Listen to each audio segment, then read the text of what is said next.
ಬೆಂಗಳೂರಿನ ಟೆಕ್ಕಿಗಳಿಗೆ ಐಟಿ ಉದ್ಯೋಗಿಗಳಿಗೆ ಒಂದು ಗುಡ್ ನ್ಯೂಸ್ ಬರ್ತಾ ಇದೆ. ಇನ್ನು ಮುಂದೆ ಇವರುಗಳ ಕೆಲಸದ ಅವಧಿಯಲ್ಲಿ ಬದಲಾವಣೆ ಆಗುವಂಥ ಎಲ್ಲ ಸಾಧ್ಯತೆ ಇದೆ ಅಂತ ಹೇಳಲಾಗ್ತಾ ಇದೆ. ಬೆಂಗಳೂರಿನ ಐಟಿ ಉದ್ಯೋಗಿಗಳಿಗೆ ಸಿಗುತ್ತಾ ಗುಡ್ ನ್ಯೂಸ್?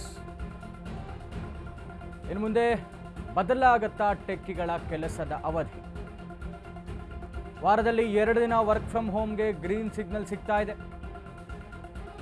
ಸಂಚಾರ ದಟ್ಟಣೆ ನೆಪದಲ್ಲಿ ವರ್ಕ್ ಫ್ರಮ್ ಹೋಮ್ ಕೊಡಲಾಗ್ತಾ ಇದೆಯಾ?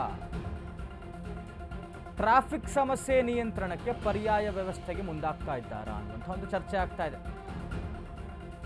ಬೆಂಗಳೂರು ಐಟಿ ಉದ್ಯೋಗಿಗಳಿಗೆ ಒಂದು ಗುಡ್ ನ್ಯೂಸ್. ಇನ್ನು ಮುಂದೆ ಇವರ ಕೆಲಸದ ಅವಧಿಯಲ್ಲಿ ಒಂದು ಬದಲಾವಣೆ ಆಗುವಂತಹ ಸಾಧ್ಯತೆ ಇದೆ. ಇವರುಗಳಿಗೆ ವರ್ಕ್ ಫ್ರಮ್ ಹೋಮ್ ವಾರದಲ್ಲಿ 2 ದಿವಸ ಕೊಡ್ತಾರೆ ಅಂತ ಹೇಳಲಾಗ್ತಾ ಇದೆ. ಎಲ್ಲ ಒಂದು ಕಡೆ ಇದು ಅವರುಗಳಿಗೂ ಕೂಡ ಗುಡ್ ನ್ಯೂಸ್ ಅಂತ ಅನ್ಸುತ್ತೆ. ಯಾಕೆ ಅಂತ ಹೇಳಿದ್ರೆ ಪ್ರತಿ ದಿವಸ ಬಹಳ ದೂರದಲ್ಲಿರುತ್ತೆ ಅವರ ಕಂಪನಿಗಳು, ಓಡಾಡಬೇಕಾಗತ್ತೆ, ಟ್ರಾಫಿಕ್ ಜಾಮ್ ಕಿರಿಕಿರಿ ಇರುತ್ತೆ. ಎಲ್ಲವೂ ಕೂಡ ಇದೀಗ ಬದಲಾವಣೆ ಆಗಬಹುದು ಅಂತ ಟ್ರಾಫಿಕ್ ಜಾಮ್ ಸಮಸ್ಯೆ ನಿವಾರಣೆಗೋಸ್ಕರ ಇದೊಂದು ಪರ್ಯಾಯ ಮಾರ್ಗವನ್ನು ಕೂಡ ಕಂಡುಕೊಳ್ತಾ ಇದ್ದಾರಾ? ಇವರ ಕೆಲಸದ ಅವಧಿ ವಿಸ್ತರಣೆ ವಿಚಾರ ಇರಬಹುದು. ಬೆಂಗಳೂರಿನ ಟ್ರಾಫಿಕ್ಗೆ ಬೇಸತ್ತಂತಹ ಐಟಿ ಉದ್ಯೋಗಿಗಳು, ಬೆಂಗಳೂರಿನಲ್ಲಿ ದಿನದಿಂದ ದಿನಕ್ಕೆ ಹೆಚ್ಚಾಗ್ತಾನೆ ಇದೆ ಟ್ರಾಫಿಕ್ ಜಾಮ್. ಸರ್ಕಾರಕ್ಕೆ ಹೊಸ ಬೇಡಿಕೆ ಇಟ್ಟಂತಹ ORRA association, outer ring road ಅಸೋಸಿಯೇಷನ್ನಿಂದ ಮನವಿ ಮಾಡಲಾಗಿದೆ. ಔಟರ್ ರಿಂಗ್ ರೋಡ್ ಅಸೋಸಿಯೇಷನ್ ಮನವಿ ಮಾಡಿರುವಂಥದ್ದು ಇತ್ತೀಚೆಗೆ ನಡೆದಂತಹ ಪೊಲೀಸ್ RTO ಸಭೆಯಲ್ಲಿ ಮನವಿ ಮಾಡಿದ್ದಾರೆ. ಬೆಳಗ್ಗೆ 9 ಗಂಟೆಯಿಂದ 10 ಗಂಟೆಯವರೆಗೂ ಟ್ರಾಫಿಕ್ ಸಮಸ್ಯೆಯಿಂದ ಮುಕ್ತಿ ಕೊಡಿಸಿ ಅಂತ ಕೇಳ್ಕೊಂಡಿದ್ದಾರೆ ಅವರು. ಔಟರ್ ರಿಂಗ್ ರೋಡ್ ಅಸೋಸಿಯೇಷನ್ ಬೆಳಗ್ಗೆ 7:30ಕ್ಕೆ ಕಚೇರಿ ಆರಂಭಿಸುವಂತೆ ಪೊಲೀಸರು ಸಲಹೆ ಕೊಟ್ಟಿದ್ದಾರೆ. ಬುಧವಾರ ಶನಿವಾರ ವರ್ಕ್ ಫ್ರಮ್ ಹೋಮ್ ಕೊಡುವಂಥ ಸಾಧ್ಯತೆಗಳು ಹೆಚ್ಚಾಗಿ ಕಾಣಿಸ್ತಾ ಇದೆ. ಟ್ರಾಫಿಕ್ ಸಮಸ್ಯೆ ಬಹಳ ದೊಡ್ಡ ಕಿರಿಕಿರಿ ಐಟಿ ಉದ್ಯೋಗಿಗಳಿಗೆ, ಅದರಲ್ಲೂ ಕೂಡ ಪೀಕ್ ಅವರ್ಸ್ ಎಸ್ಪೆಷಲಿ, ಅದರಲ್ಲೂ ಮಂಡೇ ಅಂತ ಹೋಗ್ಬಿಟ್ರೆ ಬಹಳ ಕಷ್ಟ. ಯಾಕೆಂದರೆ ಇವರುಗಳ ಆಲ್ಮೋಸ್ಟ್ ಇವರ ಕಂಪನೀಸ್ ಇರುವಂಥದ್ದು ಈ ಕಡೆ ಮಾರತ್ಹಳ್ಳಿ, ಮಹದೇವಪುರ, ವೈಟ್ಫೀಲ್ಡ್ ಈ ಕಡೆ ಹೆಚ್ಚಾಗಿರುತ್ತೆ. ಪ್ರಾಯಶಃ ಆಲ್ಮೋಸ್ಟ್ ಎಲ್ಲರೂ ಕೂಡ ಐಟಿ ಉದ್ಯೋಗಿಗಳು ಕಾರ್ ಹೊಂದಿರ್ತಾರೆ, ಯಾರು ಕೂಡ, ಅಥವಾ ಕಂಪನಿ ಕ್ಯಾಬ್ ಇರುತ್ತೆ.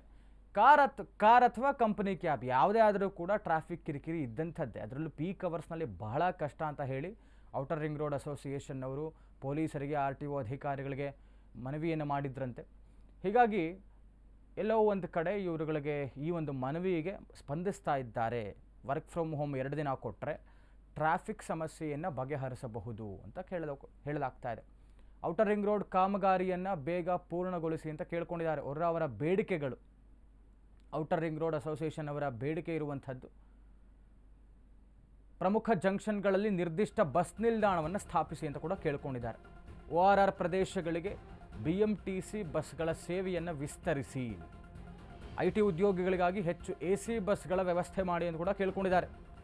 ಟೆಕ್ ಪಾರ್ಕ್ ಒಳಗೆ BMTC ಶಟಲ್ ಬಸ್ ಸೇವೆಗೆ ಆದ್ಯತೆಯನ್ನು ನೀಡಿ, ನಗರದಲ್ಲಿ ಹೆಚ್ಚಿನ ಟ್ರಾಫಿಕ್ ಮಾರ್ಷಲ್ಗಳನ್ನು ನಿಯೋಜಿಸಿ, ಹೀಗೆ ಒಂದಷ್ಟು ಬೇಡಿಕೆಗಳನ್ನು ಇಟ್ಟಿದ್ದಾರೆ. ಪಾರ್ಕಿಂಗ್ ನಿಷೇಧ ನಿಯಮ ಕಟ್ಟುನಿಟ್ಟಾಗಿ ಪಾಲಿಸಬೇಕು, ಟೆಕ್ ಪಾರ್ಕ್ ಕ್ಯಾಂಪಸ್ನಲ್ಲಿ ಅಕ್ರಮ ಪಾರ್ಕಿಂಗನ್ನು ತೆರವುಗೊಳಿಸಿ, ಒಳಗಡೆ BMTC ಶಟಲ್ ಬಸ್ ಸೇವೆ ಆದ್ಯತೆ ಕೊಡಿ, ಹೆಚ್ಚಿನ ಟ್ರಾಫಿಕ್ ಮಾರ್ಷಲ್ಗಳನ್ನು ನಿಯೋಜಿಸಿ, ಹೀಗೆ ಒಂದಷ್ಟು ಬೇಡಿಕೆಗಳನ್ನು ಔಟರ್ ರಿಂಗ್ ರೋಡ್ ಅಸೋಸಿಯೇಷನ್ ಅವರು ಇಟ್ಟಿದ್ದಾರೆ ಪೊಲೀಸರು ಮತ್ತು RTO ಅಧಿಕಾರಿಗಳ ಮುಂದೆ. ಎಲ್ಲರೂ ಕೂಡ ಕಟಿಬದ್ಧವಾಗಿ ಒಂದು ನಿಯಮವನ್ನು ಪಾಲಿಸಿದರೆ ಎಲ್ಲೋ ಒಂದು ಕಡೆ ಟ್ರಾಫಿಕ್ ಸಮಸ್ಯೆಯನ್ನು ಬಗೆಹರಿಸಬಹುದು ಅಂತ ಕೇಳ್ಕೊಳ್ತಾ ಇದ್ದಾರೆ.